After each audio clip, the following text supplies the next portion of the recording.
The door of seeing.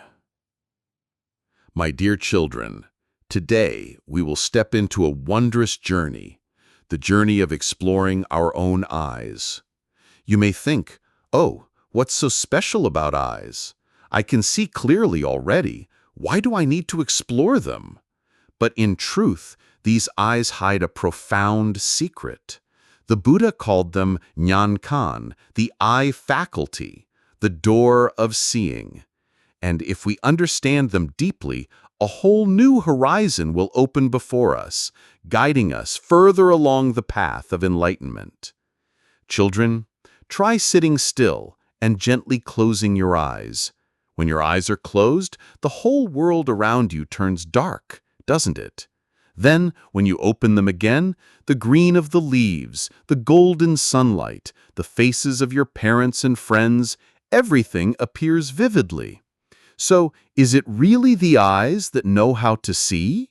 Many would say, of course, the eyes see everything. But dear ones, the Buddha taught that the eyes are only a physical organ. They do not truly know. So where does seeing really come from? That is what we will uncover today. In the Avatamsaka Sutra, the Buddha spoke of the 6 faculties, 6 doors of the body: eyes, ears, nose, tongue, body, and mind. Each is like a window opening to the world. The eyes open to see, the ears to hear, the nose to smell, the tongue to taste, the body to touch, and the mind to think and discriminate. Yet, by themselves, these 6 faculties know nothing. They are only tools, like a camera. A camera can take a picture, but it doesn't know what is beautiful or ugly. The true knowing belongs to the one who holds the camera. So too with the eyes. They are simply a sphere of flesh, black pupil, white sclera, blood vessels, nerves, all made of earth, water, wind, and fire elements. If we had only the physical eye, it would be like the glass eyes of a doll, open but not truly seeing. What actually allows us to see? It is the mind. Imagine, when we are in deep sleep, our eyes remain intact, yet we do not see anything, right? Or, if someone undergoes surgery and the optic nerve is damaged, even though they still have eyes, they cannot see. This shows clearly the eyes themselves are not seeing. They are only the instrument through which the mind reveals vision.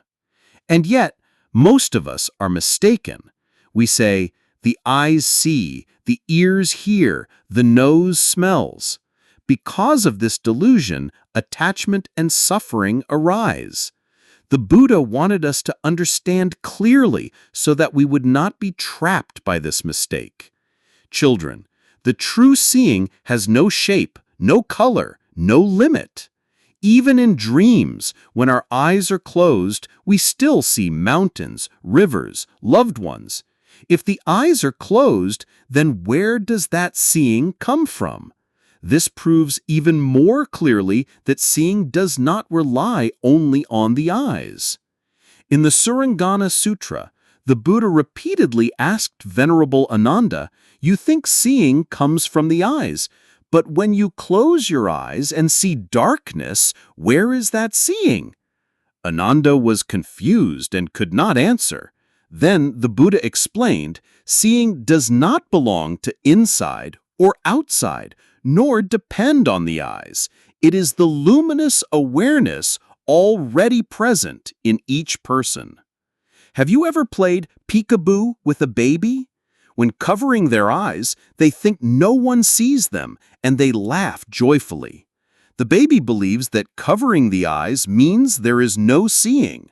But in truth, seeing never disappears. It is only temporarily obscured. Like the sun hidden by clouds, the light is dimmed, but the sun is still there. When we understand this, we cherish our eyes, but we do not mistake them for the owner of seeing. The eyes are only a window through which vision manifests. And this window is fragile. One day, If it is damaged, the outer scenery fades. But true seeing, the awareness of mind, is never lost. Many people, when their vision weakens with age, feel sadness. But if we realize this truth, suffering lessens.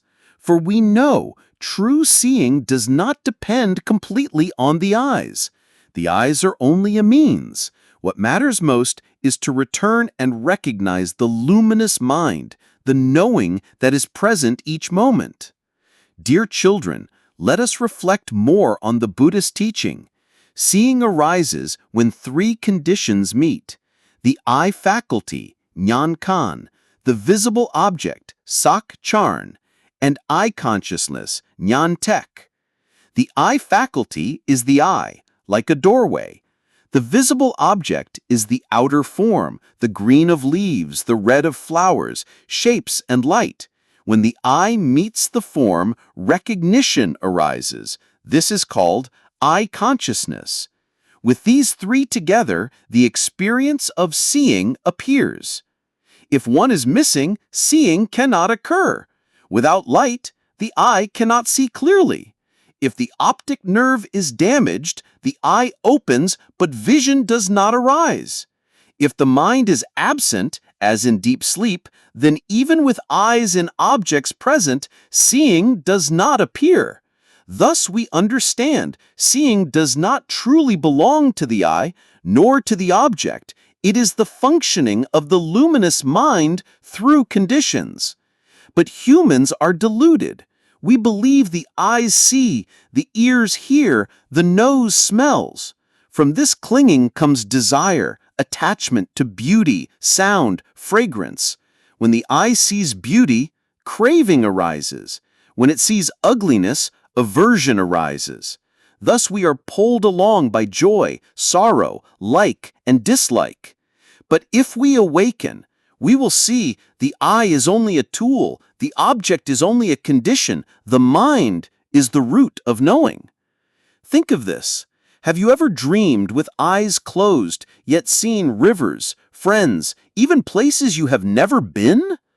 This shows clearly vision does not belong to the physical eye. Seeing belongs to mind, naturally bright and wondrous. The Buddha taught true seeing is not inside, not outside, not in between. It has no shape, no location, no boundary. Therefore, if we look for seeing inside the eyes, we cannot find it. If we look outside in objects, we cannot find it.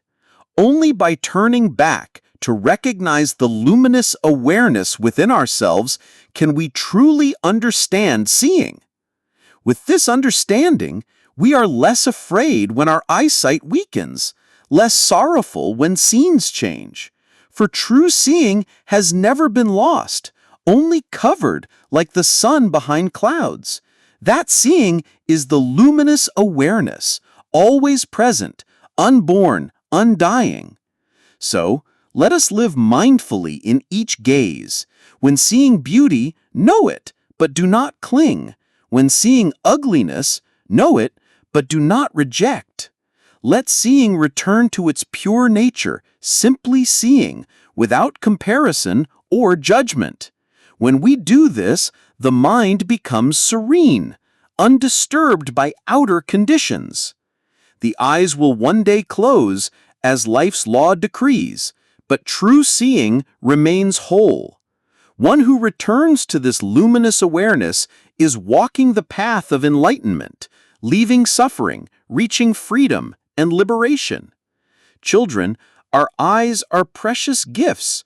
Through them we see loved ones, colors, light.